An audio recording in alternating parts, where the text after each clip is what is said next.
Ay, magandang araw po ulit sa inyong lahat. And for our final and third reading for the day today, tingnan po natin kung ano naman po ang makikita natin sa third reading of the day today. Okay? Titingnan naman po natin all about his feelings. Ano po ba ang nararamdaman niya lately o ano po ba ang talagang nararamdaman niya sa iyo? Kailangan po nating makita ngayon at gagamitin po natin ang Pink Love Oracle.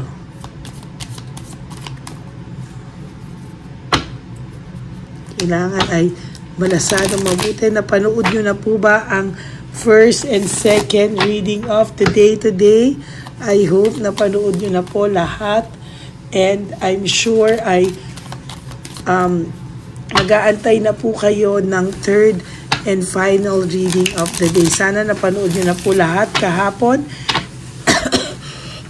Sorry po. And yung first and second reading today po.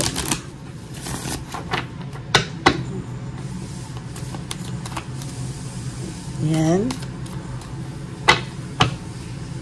Pili muna po tayo ng first 10 cards. O first 5 cards here. 1, 2, 3, 4, 5, 6, 7. O, ito ang unang person. No, meaning, mamimili po kayo kung ano po ang napunta sa inyong person. Okay?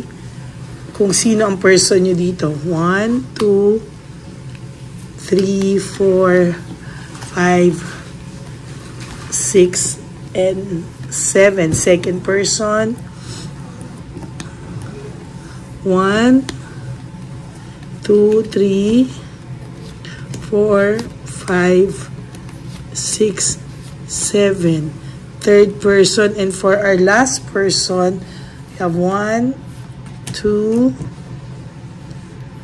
3, 4, 5, 6, 7. Sige, gawin na natin 5 tao. And from here, kayo makakaalam kung sino ang person nyo dito. So, 5 iba't ibang tao to. Sisulaan nyo kung sino ang person nyo. Person 1, 2, 3, 4, and 5. 1, 2, 3, 4, 5, 6, 7. Okay. Itabi po muna natin ang person 2 to 5. Para mabuksan po natin ang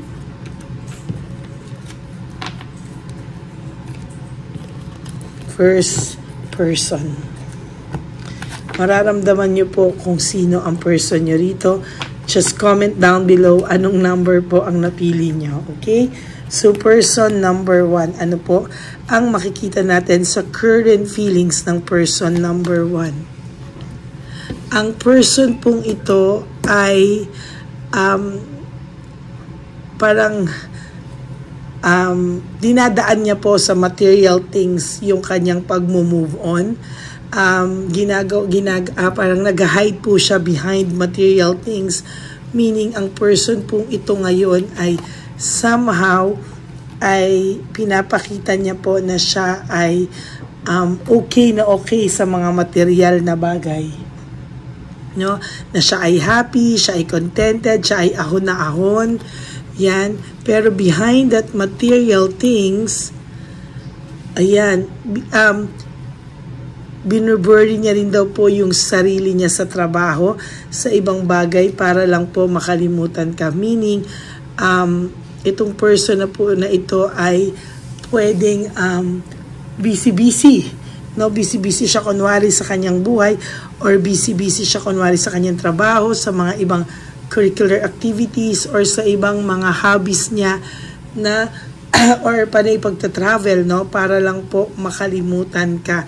So mostly itong taong to sa nakikita ko pwedeng travel sila ng travel, kunwari ni Chabilitang Palaka or kunwari naglalalabas siya ng sobrang wala siyang oras, ganyan, sobrang nagiging successful siya, nagmo-move on siya.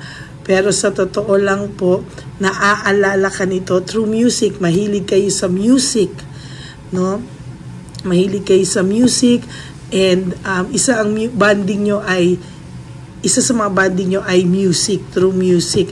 Pwedeng ikaw yung magaling kumanta or siya yung magaling kumanta or both of you mahilig kumanta or naaalala nyo. Pinapakita rin niya na ngayon kahit papano ay pinipilit niyang magbago at maging responsable, na siya daw ay becoming a better person, no? Pero naaalala ka po nito, kahit may tiyabilitang palaka ito, parang ikaw pa rin ang nag-uudyok sa kanya to be a better person. Kasi alam niya po na na-mess up niya everything, meaning alam niyang pumalpak siya sa'yo sa maraming bagay, nagkamali siya sa'yo sa maraming bagay, at nasaktan ka niya sa lahat ng bagay. Oh my God. Pero nararamdaman ka po nito kahit busy siya, nararamdaman ka po nito kahit nagbibisi-bisihan lang siya, at nararamdaman ka po nito kahit kayo po ay walang contact, nakablock sa isa't isa, LDR, kayo po ay nararamdaman niya pa rin. Kahit malayo ka, hindi ka po nawawala sa isipan ng taong to. Sorry po. At gusto ka niya pong maramdaman ulit. Okay. Kahit po ang person na to ay may current person o kakahiwalay lang, or sila pa din, gusto ka pa rin po niyang maramdaman ulit at yung sarap ng pinagsamahan niyo. So that's it for your first person. Para po sa mga taong nakarelate dito, comment down below kung ano pong number kayo at kung number 1 po ay nakaresonate kayo. Okay? So for our second person today, ano po ang nararamdaman ng second person today? Ito na po. Parang kayo po ay naghiwalay. We both know that I am not the one for you. Parang ang iniisip nyo po ay kayo po ay soulmates, ngunit hindi kayo tinadhana. Or may mga bagay po na naghiwalay kayo. At maybe pwede rin naloko ka niya, pwede rin naloko ka, pwede rin nag-away kayo nang wala pa namang third party, or nabalitaan mo lang po na merong third party involved.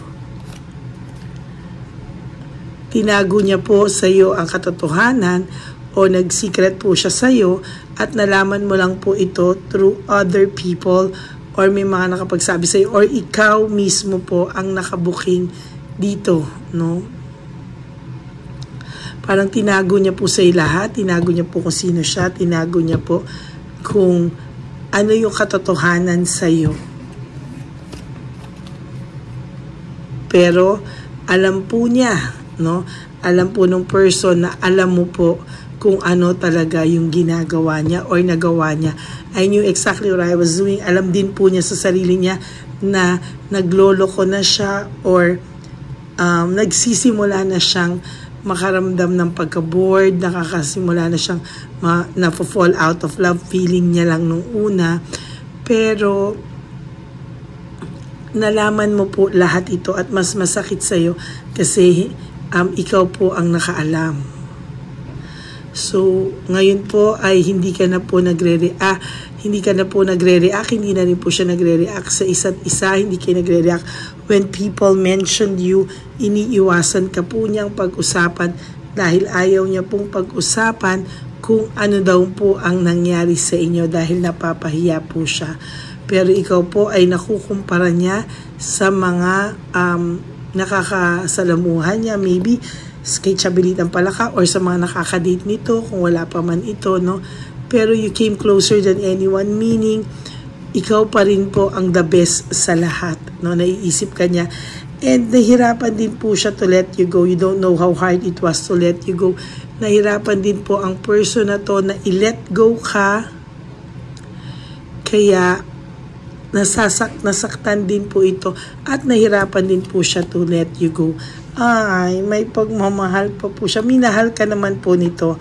Minahal ka po nito at minahal mo rin siya. It's just that hindi daw po kayo ang nakatadhana. Pakiramdam niya ay mayroon pa siyang mga gustong gawin at parang fall apart kayo. parang yung mundo nyo ay nag-grow kayo nang wala ng isa't isa, or isa sa inyo ay nag-grow na iwan yung isa, pero minahal ka naman po ng person na ito, at talagang minahal nyo naman po at nagkaroon ng pagmamahal talaga sa isa't isa. I can tell and I can say that this person, meron man siya ngayon o wala, mahal ka pa po ng person na ito. Hi. Okay. For our third naman po,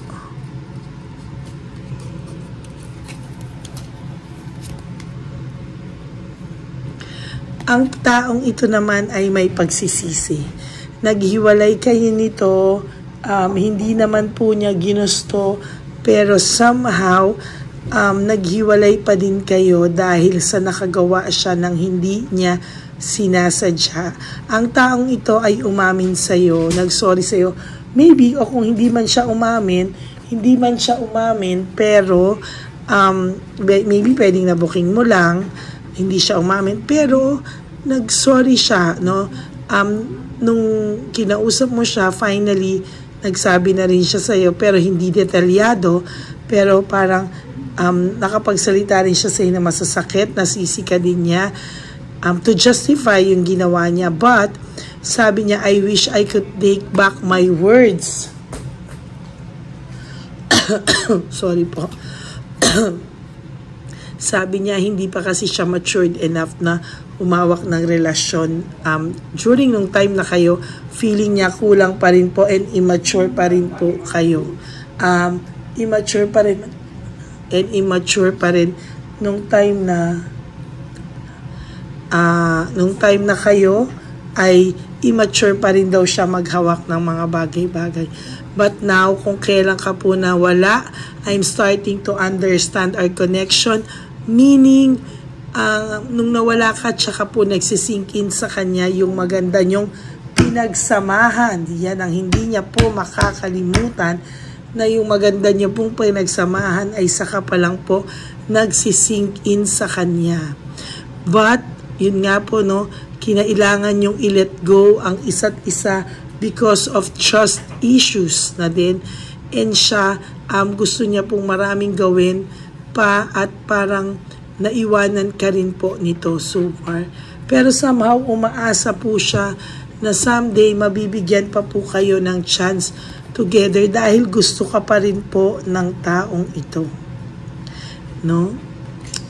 Kinailangan ka lang po niya daw i-let go para hanapin ang sarili niyang nawawala. Pero na-realize niya po na you were the best thing in my life. Ikaw pa rin daw po ang the best thing sa buhay niya. Kaya lang po, ang pakiramdam nito, hindi pa po siya ready. Marami pa po siyang gustong gawin. At nakapasok siya sa isang relasyon na hindi rin naman niya, na pinagsisisihan din naman niya actually. And yan, no, kahit na lahat naiisip na po niya, I am not available. Parang sa ngayon, parang ayaw niya pa pong harapin ito. Gusto niya muna pong mag-explore. Pakiramdam po nito, mahal na mahal mo siya. At pakiramdam po nito na nandyan ka lang anytime na gusto kanyang balikan, tatanggapin mo pa rin po siya. Confident. Yan po, no? Okay. For our fourth person, tignan naman po natin. Ang person naman po na ito ay hindi kayo nag-uusap pero can stop thinking about you. Ang person pong ito ay naghiwalay kayo dahil may ginawang kalokohan na booking mo, pero may konsensya po siya. Inuusig po siya ng konsensya niya, and somehow hindi po siya pinapatahimik ng konsensya niya, to be honest with you. Pero grateful daw po siya sa lessons, no? Dahil sa nakukonsensya siya, parang sabi niya, grateful na rin siya sa mga lessons na natutunan niya. And sa susunod po, na mabigyan ito ng chance, hindi na daw po niya uulitin. So, ito pong tao, maybe blinak ka kasi nakaramdam po siya na I left you, o yan nga, I left you before you could leave me. Ang taong ito po ay nauna na lang, no? Parang yung reading, second reading natin, ano? Inunahan ka na lang niya or iniwanan ka na lang niya kasi alam niya na may chance, malaki ang chance na iiwanan mo rin siya because sa kanyang mga kalukuhan. Pero hinahanap-hanap ka po ng taong ito. Hinahanap-hanap ka po ng taong ito. Kahit saan, hinahanap ka po niya. Ay nako, talagang isip siya ng isip sa'yo. Oh. Ayan o, sometimes I stay awake thinking about you. Ito po ay para sorry po. Ito po ay para sa mga tao na nakukonsensya talaga at sa mga tao talaga na ito po para ito malalaman mo kung person mo to. Bakit? Nagigising ka sa madaling araw. Between 2 to 3, ganyan. Tapos, minsan po hirap kang matulog. Minsan po aligaga ka. Aligaga ka na wala ka namang problema, bigla ka maaaligaga. Biglang kakabog ang dibdib mo ng walang rason. Ito po, ibig sabihin po kasi matindi ang matindi, can stop thinking about you. Matindi po ang pag-aalala, pag-iisip at paghahanap sa iyo ng taong ito. Iniisip ka po talaga nito. I wonder if you are happy without me. No? Iniisip ka po nito. I wonder if you are happy without me. Iniisip ka po niya, meron ka na bang iba? Masaya ka na bang wala siya sa buhay mo? Talaga pong iniisip niya po talaga ikaw. At talagang kating-kati po ito. Talaga kakaisip sa'yo. At parang gustong-gusto ka niya pong makausap. Oh my God. Pero takot po siyang kontakin ka. I am afraid to contact you because of the rejection. Takot po ang taong ito ma-reject. Ayan o, takot po ang taong ito ma-reject. So ito po ay para po, saglit lang po saglit lang po mga kapatid. May kumakatok lang po.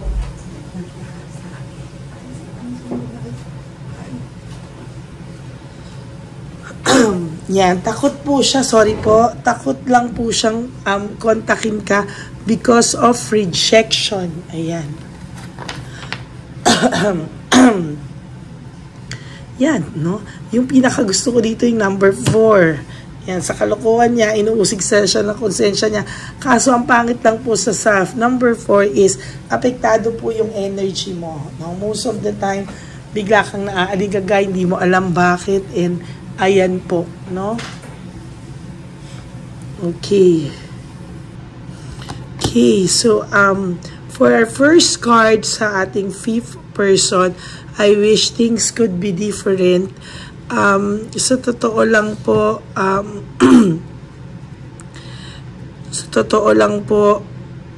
nagsisisi din tong number 5. No, sana po hindi na daw niya nagawa. Yun po yung matindi niyang pinagsisisihan. Nagsisi po ito, and parang alam mo din po na nagsisi siya. No, pero parang sa'yo po ayaw mo na. Ay, mahal ka din po nito, mahal mo pa rin po ito, pero parang nawalan ka na rin po sa kanya ng gana. For whatever reason, maybe because sobrang sakit, no? Parang kung dati mahal mo to 100%, ngayon, you are starting to heal. Nag-heal ka na. Nag-heal ka na po, no? It's time for me to heal now. Ayun, nakakasabi ko pala nga. Sorry po. Na mahal mo siya, mahal ka pa rin niya. Ikaw ang pinakamahal niya. Ikaw, somehow, parang napapagod ka na. Ayaw mo na. It's time for me to heal now. Parang ikaw ay gusto mo nang mag-heal. yung ito, gusto pa rin niya, ikaw okay na sa'yo kahit maging magkaibigan na lang kayo, makapag-usap na lang kayo, magkaroon na lang kayo ng closure. Pero itong tao pong ito, I want us to be more than friends. Iniisip niya po someday na kapag naging okay kayo, you will be more than friends pa rin. May pagsisisi po talaga siya eh. I wish I had treated you better. Yan yung mga yan yung mga pagsisisi na talagang wala na. Dati kasi parang sobra itong naging rude sa'yo, sobra itong naging rude sa'yo, sobra itong parang nasaktan ka po talaga nito, no? Parang I couldn't let you get close to me. He even blocked you, no? Hindi ka po nito pinalapit or parang binigyan ng chance or ano, parang ngayon po, pero ngayon po pinagsisisihan na po niya, no? And somehow, ayan, nagsisisi talaga siya, no? I know I was a distraction from your pain. Hindi rin po ito makalapit sa'yo dahil may fear po siya na magiging distracted lang daw po ikaw, no? Parang nakikibalita sa ito, inisto ka niya, and somehow nararamdaman niyang malapit ka na po sa healing, pero ayaw ka na po niyang guluhin. Most of the time po, naaalala niya po yung pinagsamahan niyo, pero parang pinamahal ka na lang po nito from afar. Ay, nakakasad. So, yan po ang person 1, 2, 3, 4, 5. Kayo na po ang makakaramdam kung sino po ang person nyo dyan. Pero ang favorite ko po talaga ay yung number 4. Pero somehow, iba-iba po ang nararamdaman ng persons nyo. So, kayo po ang makakaramdam niyan. Okay? So, maraming salamat po. This will be my final reading for today. I hope na nag-resonate po sa inyo ang lahat ng readings for today, from reading 1, first reading, second reading, and this final reading. I will be back for tomorrow, but I hope napanood nyo na po yung reading kahapon na 3 reading din po. Okay? Maraming salamat po sa lahat po ng gusto magpa-private reading or personal reading.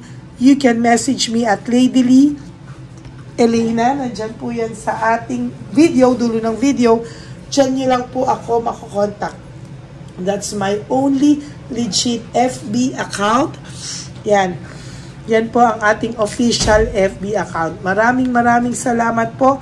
God bless you all. Ang lagi kong paalala, life is short. Don't make it shorter by stressing yourself from all the pains and heartaches na binigay sa inyo ng kahapon. Just surrender everything to the divine universe. Just let go and let God write your life and love story. Mag-iingat po kayo. Enjoy your Sunday. Have Mass po. And enjoy the rest of the day with your family. Huwag niyo pong kalimutan na meron po sa inyong nagmamahal. Hindi lamang po yan, kundi pati po ang inyong pamilya ay nandyan po sa inyo. So spend the rest of your day with your loving family. Maraming salamat po. God bless you all. And to all my Lady Elena friends, family, and subscribers, to my ever solid and loyalista, maraming salamat po, and I love you all. At salamat po sa mga tao na paulit-ulit na pinapanood ang aking mga videos. I truly appreciate that from the bottom of my heart. I love you all. God bless you. And stay safe, everyone. Bye!